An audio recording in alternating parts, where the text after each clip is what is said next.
that also passes through Slovakia, Poland, Hungary, and Romania. The mountains are home to wildlife such as brown bears, wolves, and lynx, while the Carpathians aren't as jagged as other European mountains such as the Alps. The Carpathians have their own beauty, with giant rolling mountains covered in beautiful, dense forest. During the wintertime, the Carpathians are a perfect place to go skiing. I think one of the best times to visit these mountains is during the fall when they are covered in the most beautiful colors. I mean, if I could live anywhere in Ukraine, I'd probably shack up in a cabin somewhere in these incredible mountains. Now afterwards, we're going to visit the Palano Castle. Now located on the western side of the Carpathian Mountains near the Slovakia and Hungarian borders, the Palano Castle is a uniquely shaped medieval fortress that is built upon a volcanic hill that overlooks the city. The exact date of the castle's founding is unknown, but it was first mentioned in the 11th century, and the castle that you see today was built from the 14th to 17th centuries. The fortress is divided between the lower, middle, and upper castles for defense. I mean, I would have felt safe here during medieval times. If you visit, you can take a tour of the castle and wonder what it must have been like to live here during the Middle Ages. Now after, we're going to visit the city of Lviv, located in western Ukraine, about 70 miles from the border of Poland.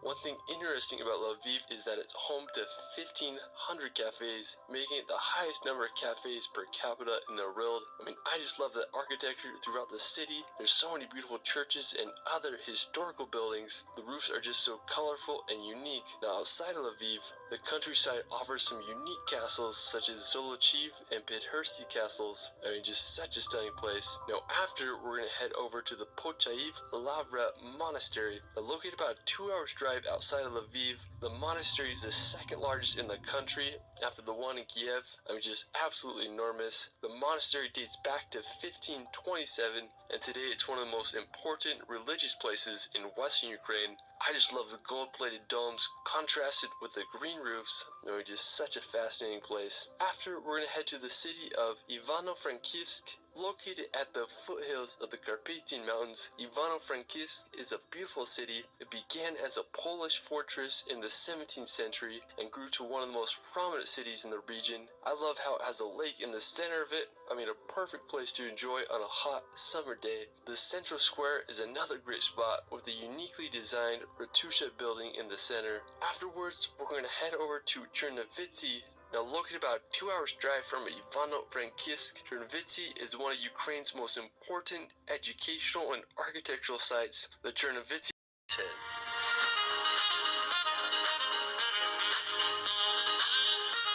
Ukraine is home to some of the most scenic landscapes, from medieval castles to the towering Carpathian Mountains. Ukraine has so many hidden gems waiting to be explored. Let's start this video off in the beautiful city of Kiev. Located in north-central Ukraine, Kiev is a sight to see. It's home to nearly 3 million residents, making it the 7th most populous city in all of Europe. It's believed to have been founded around the 5th century as a Slavic settlement that grew as it was positioned on the trade route between Scandinavia and Constantinople. Today, Kiev is an important cultural, scientific, and industrial center of Eastern Europe. I'm amazed by how beautiful the city is, especially during the summertime. It's just so great and inviting. One of the most famous places in the city is the Kiev Monastery of the Caves. It's an Orthodox Christian monastery, and it began as a cave in the year 1051.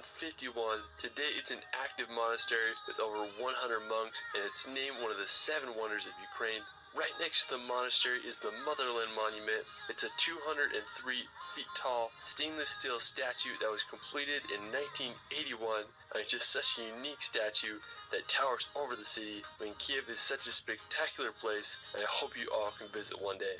Afterwards, we're going to head over to the infamous Chernobyl. Now, located about a 2-hour drive from Kiev, right near the border of Belarus, Chernobyl is where a tragic nuclear accident took place in 1986, where a failed safety test caused a reactor to explode, which resulted in the worst nuclear place that deserves recognition. Crimea is located on a peninsula on the northern coast of the Black Sea. The coastline reminds me a lot of the Mediterranean with its rocky coast and vineyards. One of the most beautiful towns on the coast is Simez. It's a great resort town with striking rock formations that line the coast. Another impressive place is the Genoese fortress. It's located in the small town of Sudak. The medieval fortress was built by the Italian Republic of Genoa and was completed in 1469. It consists of an impressive stone wall with over 14 towers. I mean, Crimea is just such a beautiful place. Now for our final destination, we're going to head over to the seaside town of Odessa. Located about a 6-hour drive from Kiev, Odessa is a port city located near the north shore of the Black Sea. Today, it's Ukraine's third most populous city and a popular tourism location. It's a great place to come in the summer and bathe in the Black Sea. One of the coolest spots in Odessa is the Akerman Fortress. It's unclear when the fortress was founded, but it was believed to have been established in the 13th century by the Republic of Genoa. Odessa is just such a beautiful and historical city that you gotta visit if you're in Ukraine's most beautiful and prominent universities. Another cool nearby place is Bakota.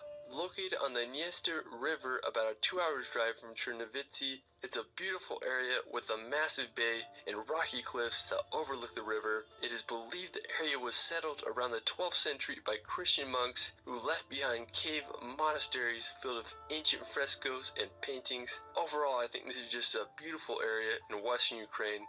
Another stunning nearby spot is the Kamyanets-Podilsky Castle. I think this is one of the most impressive medieval castles in all of Ukraine. Located just an hour's drive outside Bakota, it is perched perfectly on a peninsula as it overlooks the town. It is believed that the castle was built sometime around the 13th century. Due to its strategic position, the fortress was subject to many foreign invaders throughout the years. I just love the towers with their pointy roofs. It kind of reminds me of a mini Hogwarts. You can walk around the castle and marvel at its medieval stone walls. The cobblestone bridge leading up to the castle frames it perfectly. It's just such a cool place. I hope you can check out if you're in western Ukraine.